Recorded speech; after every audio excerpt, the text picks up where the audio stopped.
Though they do get left behind by the rest of the herd as a safety precaution. Now, another safety precaution wildebeest take is when they lay down, they're going to lay down in rows and face different directions. That way, if they do see a predator from one area, they have a 360 view of the savanna to call out an alarm loud enough and quick enough for their herd and other migrating herds nearby to hear.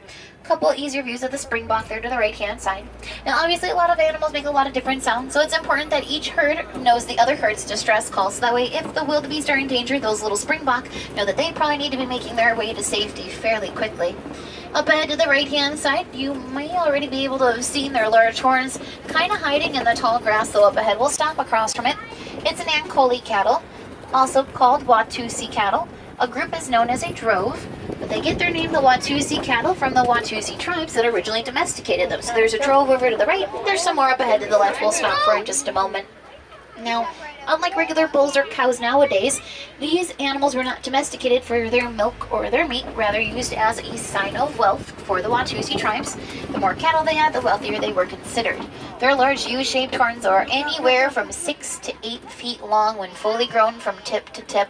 That's about 3 to 4 feet per horn per side, weighing in at a total of around 20 pounds on top of their head. They'll be practically hollow, made out of a honeycomb wax-like structure with a lot of blood vessels in them. They'll send the blood up into the horns, warm up the blood, cool it off, and bring it through their bodies.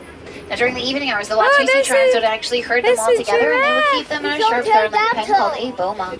Now I do see a tall animal up ahead called a giraffe, so we'll make our way on forward. It looks like there's a whole group of them. A group when stationary is called the tower bow, and on the move they are called a journey.